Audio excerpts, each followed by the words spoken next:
పెద్దపల్లి జిల్లాలో యాసంగి ధాన్యం కొనుగోళ్ల విషయంలో సర్కారు విఫలమైంది. ఈ సీజన్లో పెద్దపల్లి జిల్లాలో మొత్తం 4 లక్షల మెట్రిక్ టన్నుల ధాన్యం వస్తుందని అధికారులు అంచనా వేశారు. ధాన్యం సేకరణ కోసం జిల్లా వ్యాప్తంగా 302 కొనుగోలు కేంద్రాలు ఏర్పాటు చేశారు. కానీ ఇప్పటివరకు కనీసం 20% ధాన్యం కూడా సేకరించలేదు. మార్కెట్ల ముందు ఎక్కడ చూసినా కుప్పలు కుప్పలుగా ధాన్యపు రాసులు కనిపిస్తున్నాయి. మరింత సమాచారాన్ని మా ప్రతినిధి రమేష్ అందిస్తారు. తెలంగాణ రాష్ట్రంలో రైతుల పరిస్థితి అగమ్య గోచరంగా తయారైంది. కాంగ్రెస్ పాలనలో మొన్నటి వరకు కూడా విద్యుత్ సరైన సమయానికి ఉండక, అలాగే సాగునీళ్ళు అందక, సరైన సమయానికి ఎరువులు అందక, పెట్టుబడి సాయం అందక కూడా అష్ట కష్టాలు పడ్డటువంటి రైతులు నేడు పడి కూడా ఇప్పటికీ ధాన్యం పండించుకున్నటువంటి ధాన్యాన్ని అమ్ముకుందామంటే కూడా కొనుగోలు కేంద్రాల వద్ద కూడా కొనుగోలు తూకం సమయానికి కాకపోవడంతో రైతులు కన్నీరు కారుస్తున్నటువంటి పరిస్థితి తెలంగాణ రాష్ట్ర వ్యాప్తంగా కూడా నెలకొంది. పెద్దపల్లి జిల్లాలో కూడా ఇలాంటి పరిస్థితులు నెలకొన్నాయి. పెద్దపల్లి జిల్లా వ్యాప్తంగా కూడా కాంగ్రెస్ సర్కార్ 302 కొనుగోలు కేంద్రాలను ఏర్పాటు చేసినప్పటికీ కూడా ఇప్పటి వరకు కూడా ఆశించినంత మేరకు ధాన్యం కొనుగోలు అయితే పూర్తి కాలేదు. దీంతో అకాల వర్షాలకు ధాన్యం అంతా కూడా తడిసిపోతున్నటువంటి పరిస్థితి. రైతు తమ కష్టాన్ని ఎవరికి చెప్పుకోవాలో కూడా అర్థం కానటువంటి దిక్కుతోచని స్థితిలో తెలంగాణ రైతాంగం అయితే ఉందని చెప్పుకోవచ్చు. మొదటి వారంలోనే జిల్లా వ్యాప్తంగా కూడా 302 కొనుగోలు కేంద్రాలను ఏర్పాటు చేశారు అధికారులు. 302 కొనుగోలు కేంద్రాలకు గాను యాసంగి పంటకు పెద్దపల్లి జిల్లా వ్యాప్తంగా కూడా 4 లక్షల మెట్రిక్ల ధాన్యం వస్తుందంటూ కూడా అంచనాలు వేసినటువంటి అధికారులు తూకం వేయడంలో మాత్రం నిర్లక్ష్యం వ్యవహరించారు. ఎక్కడ ఉన్నటువంటి ధాన్యం అక్కడ కొనుగోలు కేంద్రాలకే పరిమితమవుతుంది. ఆ రైతులంతా కూడా ధాన్యం కొనుగోలు కేంద్రాల వద్ద పడిగాపులు కాస్తున్నటువంటి పరిస్థితులే పెద్దపల్లి జిల్లా వ్యాప్తంగా కూడా నెలకొన్నాయి. కొన్ని చోట్ల అయితే కూడా పరిస్థితి మరి దారుణంగా తయారైంది. అకాల వర్షాలకు ధాన్యం అంతా కూడా మొలకెత్తుతున్నటువంటి పరిస్థితి, తడిసి ముద్దై మొలకెత్తుతున్నటువంటి పరిస్థితులు నెలకొన్నాయి. మంత్రి నియోజకవర్గంలో ఉన్నటువంటి 4 మండలాలు ముత్తారం, కమాన్పూర్, రామగిరి, మంతిని 4 మండలాల్లో ఉన్నటువంటి రైతులంతా కూడా 2 రోజులుగా అకాల వర్షాలకు ధాన్యం అంతా తడిసి ముద్దైంది. మంతిని వ్యవసాయ మార్కెట్లో కూడా ధాన్యం అంతా కూడా తడిసి ముద్దైంది.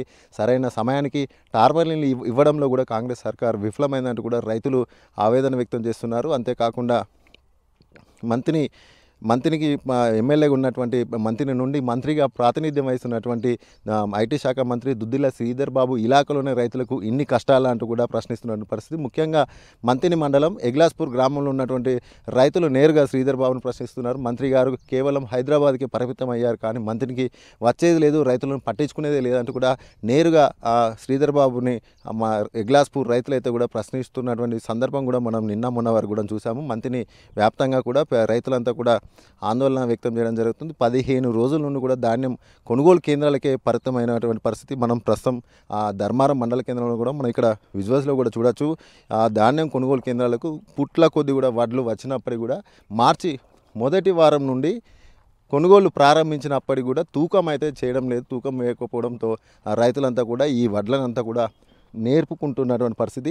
కొనుగోలు కేంద్రాల వద్ద కనీసం సదుపాయాలు కూడా ఏర్పాటు చేయడంలో కూడా అధికారులు సర్కారు కూడా విఫలమైందని కూడా మనం చెప్పుకోవచ్చు. ఎందుకంటే రైతులు కూడా ఈ ఎండకు సొమ్మసిల్లి కింద పడుతున్నటువంటి పరిస్థితులు కూడా మనం పెద్దపల్లి జిల్లా మంతిని కేంద్రంగా కూడా 2 రైతులు కింద పడిపోయినటువంటి పరిస్థితులు కూడా మనం 2 రోజుల క్రితం కూడా చూసాము. అంతే కాకుండా పెద్దపల్లి జిల్లా వ్యాప్తంగా కూడా 300 కేంద్రాలు కూడా ఎక్కడ కూడా వసతులు కూడా పూర్తి స్థాయిలో లేదు. కనీసం నీళ్లు తాగడానికి కూడా అక్కడ ఉన్న నీళ్లు కూడా ఏర్పాటు చేసుకోలేనటువంటి కొనుగోలు కేంద్రాలే మనకు దర్శనమిస్తున్నాయి.